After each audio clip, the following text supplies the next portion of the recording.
y'all, it's your boy, Ron Joby, coming at you live from beautiful ETW Studios down here on Bond Street, USA. I've got a very special guest today, an exclusive interview you're not going to find anywhere else. The man that first came on my show, my first ever guest, Andrew the Benchmark Boyd. Now, I've got to ask you, I missed the last show, all right? I've heard some crazy rumors. I've read some crazy stuff on wrestling message boards out there on the internet. I've seen the YouTube videos. I can't believe what I'm seeing. Did you really come out here during November rain and just completely lay the wood to Aiden Brady out here like I'm hearing? Yes. Yes. I attacked Aiden Brady. I did it. That's beautiful. That's the greatest thing I've heard all day. I'm so happy that finally that usurper that came in here and took your crown is getting his comeuppance. And all of his fans had to watch that. They always talk about cheating and all this. They're the ones that sent their photographer in here to interfere in matches in October that helped him keep that title. So I'm glad that they're finally getting a taste of their own medicine. This is great. And they're one of the reasons why I did it. Because when I was out with an injury, I didn't get a single call, Facebook message, text message, fruit basket. I didn't get anything. I didn't get anything from someone who I thought was my friend, Aiden Brady. You know, him and I came up together. We trained together. I've helped him, he's helped me. I got nothing from him. Granted, yeah, when I left, I wanted a fighting champion to represent this company. And I'm glad it was him. But do you think I'm really just going to walk back in, wait in line for that championship? No. I'm going to run straight to where I was. I'm going to get my championship back. And you're going to be really surprised on why or how I'm going to get it back. Well, hang on now. Let's calm down. Last time we saw you, you had what was rumored to be career-ending injuries at the hands of really the male Ronda Rousey of ETW history.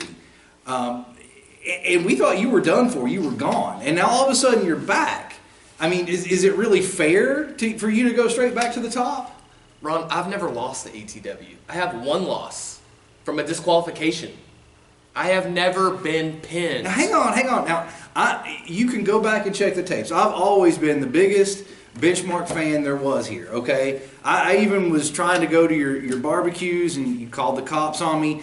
I let bygones be bygones, okay? I'm just saying, you know, there is a process to this, okay? There's a number one contender. There's a number two contender. We used to have power rankings for this kind of stuff, but I guess somebody finally discovered that system was flawed, terrible, whatever. Who cares? That's in the past. But, I mean, to really just come in, I appreciate what you did. I think it's great. You made your statement. But you can't just jump into the main event scene like that, going for a title shot the next month. It just doesn't work like that. For me, it does. I've been here for 1 year. Day in, day out, I should be Mr. ETW, not him. Yeah, he's had more ring time because it takes him longer to beat an opponent than me. I deserve this title shot. I've never lost it. I had to hand it over to the powers that be because I was injured. Okay, well, I'm not going to argue with you, okay? I've done that here enough times. I know how that ends. So we're just going to agree to disagree on this. So do you have anything else to say to the fans out here that are watching, or maybe those group of thugs, the Brady Bunch? Like, do you have anything to say to them at all? I do, and it's more important. This is more directed to you, Brady. So you're willing to put this title on the line. You know, there's nothing in it for you. So I'm going to up the stakes.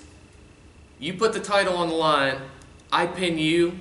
You lose the title. I'm champion. But if you pin me, Brady, you and I both know I'm an all-in kind of guy. If you pin me, I will never wrestle ever again. Not in East Tennessee, not in North Carolina, not in Kentucky. I will never step foot as a wrestler in a wrestling ring ever. This would be my last match if you pin me. I have never been pinned here. I'm walking out the champion. Well, there you have it, guys. I mean, those are pretty bold words right there. I think maybe with the ring rust, maybe you should give this some more thought, okay? Because I mean, you haven't been here. Ron, do you think I have ring rust? I'm just saying, it's a theory, okay? I like watching you wrestle, and I don't want to see you leave and never come back because you're a great talent. I'm just concerned for your career Great here. talent? You are. Well, whenever my career was on the line with almost career-ending injury, I never got a message from anybody. Not even from you. Not even from the Brady Bunch. Not even from the promoter. Not from anybody. None of the boys in the back. Nobody. You know, I'm not going to sit here and go on me and you back and forth. Okay. So, okay. you know what? If you don't have faith in me, no one's ever had faith in me. They have faith in Brady. Why don't you cheer for him? All right, guys. Let's just... I mean, that was my guest for the week, and he just up and left. I guess we're just going to call this a day. Crap. Stop right there, Ron. We got a solution to this problem. Okay. It's good to have you back. We missed you in November, Ron. Well, I tell you, here's the thing. Is folks out there, if you're watching this, never think your day cannot get any worse because this is living proof that it always can. It can always get better, folks. So what do you possibly have to say? Well, I want to address this title situation first of all, and I got to catch you up on what you missed in November. All right, let you know now what's I coming can... at the first anniversary show. Now that is a nice... How about this new backdrop, huh? That is very nice. I would ask how much something like that would set you back, but you would just make up a number. Your next 3 months' salary we're spending on that. So it was free, guys. Yeah. Awesome. All right, so yeah, we got the ETW December 12, 2015, the first anniversary extravaganza. Hard to believe it's been a year here on Bond Street. It's been a crazy year. It It's going to has. get crazier on the 12th. I heard what the benchmark said. The fruit baskets were sent. I don't know what happened with the fruit basket. It was one of those edible arrangements. Those things, those are delicious. Look, he comes out here, he's crying about a fruit basket. Benchmark, my entire budget for fruit baskets was sent to the Premier Choice Brian Jeffries. The way you guys treated me out there in that ring that night, I had to pick one, and obviously I have to see him more often than I thought I would never see you again. So I sent all my fruit baskets to him. I'm sorry, okay? I made a bad choice. Regardless of the fruit basket situation, he, one phone call to us to say, hey, I'm healthy, I'm ready to get back in the ring. I didn't know the guy was here. JD Rising dropped me on my noggin. I had to have ring announcer Kevin Khaled come and tell me to come, hey, watch the footage. I didn't even know the guy was in the building, much less that he'd hit the ring and affected the outcome of the match. Right. So one phone call, we set that match up immediately. Why would we not want to put the guy who never lost the belt against the guy who currently holds the belt, the two champions that have ever reigned here on Bond Street, going head to head? Of course I'd want that as the main event of the anniversary show. There are a lot of ways to go about it besides getting in the ring with the Voodoo Prince and Aiden Brady in a match that was really far exceeding my expectations. Shout out to the Voodoo Prince for pushing Aiden Brady to the limit. But I mean, this match it's a no-brainer. Yep. And now he's going to go and put his career on the line. Hey, you're hearing it right now. We're accepting that stipulation. All right. He made it on the fly. He's going to make his bed and lay in it now. I mean, and I'll be the first to say I hate to agree with you on anything, but I'm with you on this. Like, I just don't know that he's going about this the right way. I'm just a little bit concerned on possibly the outcome of this because he is just so all in, as he put it, on this. So this, like I said, this match sells itself. Two guys, the only guys that have ever held the belts. Neither one of them have ever lost the belt in the ring. The two matches they've had have been back and forth, controversial affairs. If you remember the tournament to crown the first champion. Oh my gosh. Yeah, that was insane. Match in itself was a roller coaster that could have gone either way. And some people, depending on where you sat and who you were backing, says it did go two different ways. Yeah, Brady had to pin him twice. And the Brady Bunch folks will tell you that the benchmark tapped out that day. So that match sells itself. We open the doors, tell people that's the match. But we're not even talking about the losers leave Bond Street, 6-man tag. This all happened while you're not even here. How many people are leaving? Is there even going to be a show for January at this point? I'll tell you this, after December, you're either not going to see Daddy Mac's boys ever again. Daddy Mac, Cadillac, Tristan Ramsey, and Matt Raby. Okay. Either the four of them are gone. Okay. Which, that's a foursome that is been pretty dominant here. Yeah, I mean, So hard to imagine them losing. Oh, but if they win, then you're never going to see the Bad Boys Club on Bond Street again. What? Plus, Danimal interjected himself. So that would be no Bad Boy Shane Andrews, no Nicholas Danimal? Taylor III, and Danimal, of all people, after losing a street fight. This handy little dandy dude here, you missed a street fight that nearly maimed half the front row on Bond Street. Well, I noticed like the hole that was here when I left is patched up, and now there's a new hole immediately to the right of it. We'll get to that. Oh, But we have gosh. a street fight. Fans bring the weapons. Maybe not the best idea we've had yet. What? We had a telescope nearly thrown through the wall. That's great. These two go back and forth, and then Matt Raby calls out his partner Tristan Ramsey. The two of them smush. I mean, they smushed Danimal between two road signs. I don't know. The guy's clearly not thinking straight at that point. But then at the end of the night, Daddy Mac's boys are putting a beat down on Nick Taylor and Shane Andrews, and who comes to the rescue but Danimal? I don't know. Maybe it was concussion syndrome. Man, this guy. But he puts himself in there. So these two factions just refuse to stop messing with They each do. other It's and beautiful. interacting. It's great. I love it. I like the Daddy Mac boys. I'm not gonna lie. They're all great people. In the Bad Boys Club, we've had some words at some point in time. So but we know how you're leaning on this match. You're going to be rooting for Daddy Mac's boys. Well, I mean, here's the thing. I could really go either way because, I could like to come in and sit on my front row seat and not have to worry about a certain individual coming up and trying to scare the crap out of me. That would be great. But at the same time, I really enjoy watching their matches. They're really good at what they do. So, I mean... Unfortunately, Bond Street is just not big enough for those two groups. No matter who wins and who loses, we're going to lose some talented wrestlers. We are. But having them here together has just not been feasible. They're interfering in each other's matches. They're double teaming, triple teaming. They're breaking the place apart. Cadillac nearly put Nick Taylor all the way into the Chinese buffet down the block. That would have been awesome. We're still fixing those repairs. So You're not trying to fix that. You want to tunnel in there so you get quicker access to it. I do like a Chinese buffet. See? But this match, it's made, it's signed, they're all in agreement. Losers leave Bond Street. I Golly. mean, there's only been one person ever to suffer a loser leaves Bond Street match, and we've not seen their face again.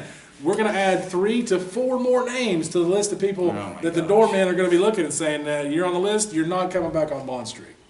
You can go to Grand Street or Kingston Pike or anywhere else. Grand Street. Grand runs near Bond. Okay. They wrestle over there? Sometimes. Okay. Good to So know. there's your two. You got the championship match. Okay. You've got a 6-man tag where the losers have to leave Bond Street. Mm-hmm. You mentioned the new hole in the wall. The new old Literal, wall. not a restaurant that Ron frequents, but a literal hole in the wall here on Bond Those Street. are the best ones. So, yeah, tell me about this whole. So What's we're going on having a here? match. If you remember the last time you were here in October, Colt Wilds makes his debut. He takes on Cody Reigns. Referee Tommy Bradshaw appears to make a little bit of a premature 3 count to give Cody Reigns a victory. We looked at the footage. It was a legitimate complaint. It was more of a 2.5 on the pinfall. Okay. So we set up a rematch. Colt Wilds formally petitions to not have Tommy Bradshaw referee that match. Okay. That makes sense. We agree it makes sense, and we made Wolfman Scott Johnson the referee. What? I thought he hung up the reffing boots. It sounded like a good idea at the time, but these two, Colt Wilds and Cody Reigns, do not like each other. No. And they weren't going to pay attention to any referee, and Wolfman took offense to that, and we ended up with a 3-way brawl. I mean, it spilled out into the walls and then through the walls. Nice. As Colt Wilds went noggin first, right through the freshly repaired wall here on Bond Street. So I've said enough is enough on that.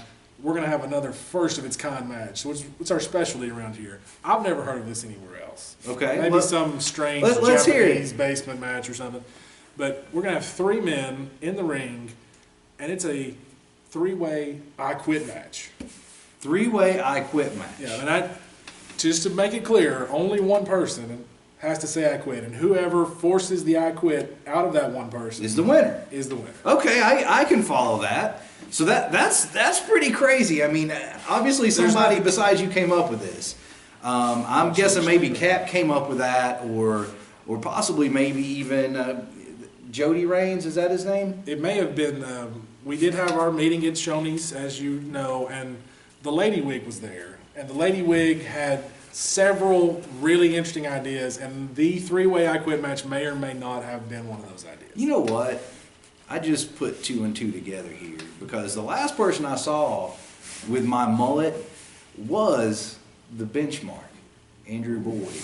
That's right. I maybe should have asked about that when he was here. Maybe that's why he stormed off all angry. Yeah. Maybe the Lady Wig ate the fruit basket.